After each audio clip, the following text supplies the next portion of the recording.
नमस्कार, आपल्या चॅनलवर सगळ्यांचं मनापासून स्वागत आहे। 19 मार्चला गुरुवारी आहे गुढीपाडवा।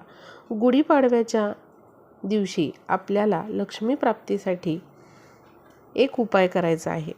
हा उपाय गुढीपाडव्याच्या दिवशी केल्याने आपल्या घरामधील दारिद्र्य दूर होऊन माता लक्ष्मीचा अखंड वास आपल्या घरामध्ये राहतो। गुढीपाडवा हा 3.5 शुभ मुहूर्तांपैकी एक संपूर्ण शुभ मुहूर्त समजला जातो। त्यामुळेच गुढीपाडव्या दिवशी अनेक शुभ कामे केली जातात। गुढीपाडव्या दिवशी केलेलं काम हे कधीच अयशस्वी ठरत नाही। त्यामुळे जर तुम्हाला कोणत्या कामाची सुरुवात, नवीन कामाची सुरुवात, शुभ कार्य करायचं असेल तर तुम्ही गुढीपाडव्या दिवशी ते करू शकता। वर्षभर आपल्या घरामध्ये लक्ष्मी नांदण्यासाठी, त्याचबरोबर आपल्या नोकरी व्यवसायामध्ये आपली चांगली प्रगती होण्यासाठी, घरामध्ये सुख समृद्धी वैभव येण्यासाठी आपल्याला गुढीपाडव्याच्या दिवशी तुळशीला न विसरता ही वस्तू अर्पण करायची आहे। जर गुढीपाडव्या दिवशी आपण ही शुभ वस्तू तुळशीमध्ये ठेवली तर त्याचे अनेक शुभ लाभ आपल्याला संपूर्ण वर्षभर मिळतात।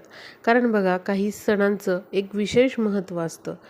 हे शुभ मुहूर्त वर्षातून एकदाच येत असतात आणि अशा या शुभ मुहूर्तांवर आपल्या घरामध्ये जर आपण काही शुभ गोष्टी करत असू, काही शुभ गोष्टी किंवा काही शुभ वस्तू आपण आणल्या आणि योग्य त्या ठिकाणी जर आपण त्या ठेवल्या तर त्याचे अनेक सारे लाभ हे आपल्याला वर्षभर मिळतात। आणि त्यामुळे बघा, आपल्या केलेल्या कष्टाला, आपल्या मेहनतीला नक्कीच चांगलं फळ मिळतं। त्यामुळे बघा, गुढीपाडव्या दिवशी जरी तुम्हाला काहीही करणं जमलं नाही तरी देखील तुम्ही तुळशीमध्ये फक्त ही वस्तू ठेवा आणि बघा, याचा निश्चितच तुम्हाला शुभ लाभ हा काही दिवसांमध्येच मिळतो। आणि गुढीपाडव्या दिवशी अशी ही वस्तू तुळशीमध्ये ठेवल्याने अनेक प्रकारचे लाभ, शुभ लाभ आपल्याला होतात। तर कोणती ती आहे वस्तू हे मी तुम्हाला सांगणार आहे।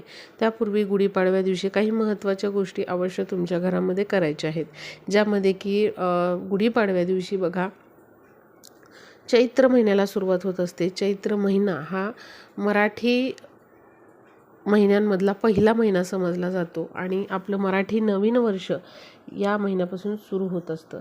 चैत्र महिन्याला विशेष महत्त्व असतं। त्यामुळे बघा, अशा या चैत्र महिन्याच्या सुरुवातीचा जो दिवस असतो, पहिला दिवस असतो, तो म्हणजे गुढीपाडव्याचा शुभ दिवस असतो। आणि गुढीपाडवा हा 3.5 शुभ मुहूर्तांपैकी एक शुभ मुहूर्त आहे। त्यामुळे बघा, आपल्याला गुढीपाडव्या दिवशी अभ्यंग स्नान करायचं आहे। आपल्याला अंगाला तेल, उटणे लावून आपल्याला आंघोळ करायची आहे। त्याचबरोबर बघा, स्नान झाल्यानंतर नित्य देवपूजा करून घ्यायची आहे। देवांची चांगली स्वच्छता आपल्याला करून घ्यायची आहे। देवांचं स्नान जे आहे तर दह्याने, त्याचबरोबर हळद, कापूर यांचा वापर तुम्ही करा। आणि अशा प्रकारे देवांचे स्नान झाल्यानंतर विधिवत आपल्याला चांगली पूजा करून घ्यायची आहे। आणि आरती म्हणून झाल्यानंतर घरामध्ये कापूर जाळायचा आहे आपल्याला। आणि अशा प्रकारे तुम्हाला या ज्या काही महत्त्वाच्या गोष्टी आहेत त्या करायच्या आहेत। गुढीपाडव्या दिवशी घरासमोर एक छोटीशी का होईना रांगोळी आपल्याला काढायची आहे। खूप मोठी नाही काढली तरी चालेल, पण छोटीशी तरी तुम्ही रांगोळी जी आहे तर ती काढायची आहे। बघा, चैत्र रांगोळी जी असते तर ती काढली तरी चालेल।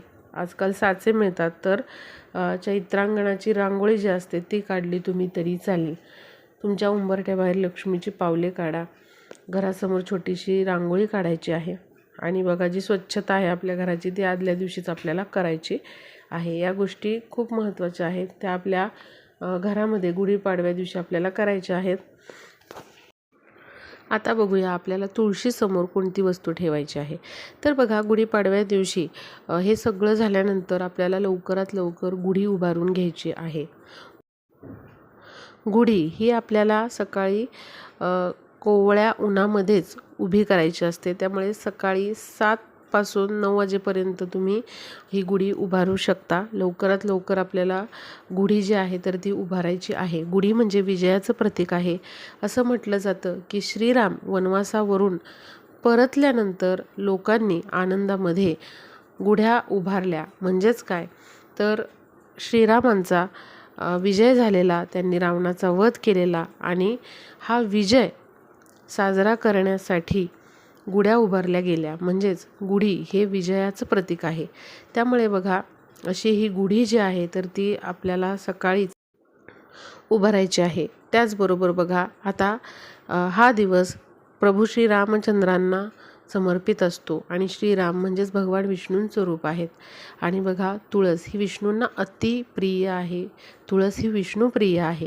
त्यामुळे गुढीपाडव्याच्या दिवशी आपल्याला तुळशीची सेवा करायला विसरायचं नाही. तुम्ही जर या दिवशी तुळशीची सेवा केली मनोभावे तर ती सेवा श्रीरामांपर्यंत, विष्णूंपर्यंत पोहोचते. त्यामुळे बघा, श्रीरामांना म्हणजेच भगवान विष्णूंना तुम्हाला प्रसन्न करायचं असेल तर गुढीपाडव्या दिवशी न विसरता तुळशीची सेवा आपल्याला करायची आहे. बऱ्याच जणांना या गोष्टी माहीत नसतात. गुढीपाडवा हा सण प्रभू श्रीरामचंद्रांना समर्पित आहे आणि प्रभू श्रीरामचंद्र हे विष्णूंचाच अवतार आहेत. त्यामुळे गुढीपाडव्याच्या दिवशी सर्वांनी तुळशीची सेवा न विसरता करा. भले तुम्ही बाकीच्या 1-2 गोष्टी कमी करा, पण तुळशीची सेवा ज्या घरामध्ये गुढीपाडव्याच्या दिवशी होते त्या घरामध्ये अखंड लक्ष्मीचा वास राहतो. वर्षभर त्या घरामध्ये काहीही अन्नधान्याची, सुखसमृद्धीची, कशाचीही कमतरता पडत नाही. लक्ष्मी नेहमी तिथे वास करते. त्यामुळे बघा, ही गोष्ट खूप महत्त्वाची आहे. तर बघा, गुढी उभारत असताना देखील आपल्याला तुळशीसमोर सकाळीच एक दिवा लावायचा आहे. हा दिवा तुम्ही तेलाचा लावा किंवा तुपाचा लावा, पण न विसरता सकाळीच आपल्याला तुळशीसमोर अवश्य दिवा लावायचा आहे. तुळशीला धूप अगरबत्ती लावायची आहे, दाखवायची आहे आणि ओम नमो भगवते वासुदेवाय नमः या मंत्राचा जप करत आपल्याला तुळशीला प्रदक्षिणा मारायच्या आहेत. किंवा तुम्ही स्वतःभोवती हा मंत्र म्हणत प्रदक्षिणा मारल्या तरीही चालेल. तुळशीच्या दिव्यामध्ये न विसरता चिमूटभर हळद आपल्याला टाकायची आहे. हळद ही देखील विष्णूंना खूप प्रिय आहे आणि हळद जेव्हा आपण तुळशीच्या दिव्यामध्ये टाकतो तेव्हा आपला गुरुग्रह खूप बलवान होतो. त्यामुळे बघा, तुळशीचा दिवा प्रज्वलित केल्यानंतर त्या दिव्यामध्ये चिमूटभर हळद टाकायला विसरू नका. आता आपल्याला तुळशीला ही प्रभावी वस्तू, ज्या वस्तूला गुढीपाडव्या दिवशी खूप महत्त्व आहे, ती आपल्याला अर्पण करायची आहे. तर ती कोणती वस्तू आहे ते आपण बघूया. तर आपल्याला काय करायचं आहे बघा, एका वाटीमध्ये कच्चं दूध घ्यायचं आहे. त्यामध्ये थोडीशी हळद मिक्स करायची आहे आणि असं दूध आपल्याला घ्यायचं आहे. दूध घेताना कच्चंच घ्या. अगदी थोडंसं 1-2 चमचे घेतलं तरी चालेल. त्यामध्ये चिमूटभर हळद मिक्स करायची आहे. आता असं हे दूध आपल्याला तुळशीला अर्पण करायचं आहे. ओम नमो भगवते वासुदेवाय नमः या मंत्राचा जप करायचा आहे. श्रीराम जय राम जय जय राम या मंत्राचा 11 वेळा जप करायचा आहे आणि हे दूध आपल्याला तुळशीला अर्पण करायचं आहे. त्यानंतर बघा, आपल्याला तुळशीला चुनरी अर्पण करायची आहे. ही चुनरी तुम्ही पिवळ्या रंगाची, लाल रंगाची अर्पण करू शकता. तुळशीला चुनरी अर्पण केल्याने आपल्या जीवनातील जे काही दारिद्र्य आहे, जे काही गरिबी आहे, ती दूर होते आणि बघा, आपल्यावर भगवान विष्णूंचा विशेष कृपा आशीर्वाद राहतो.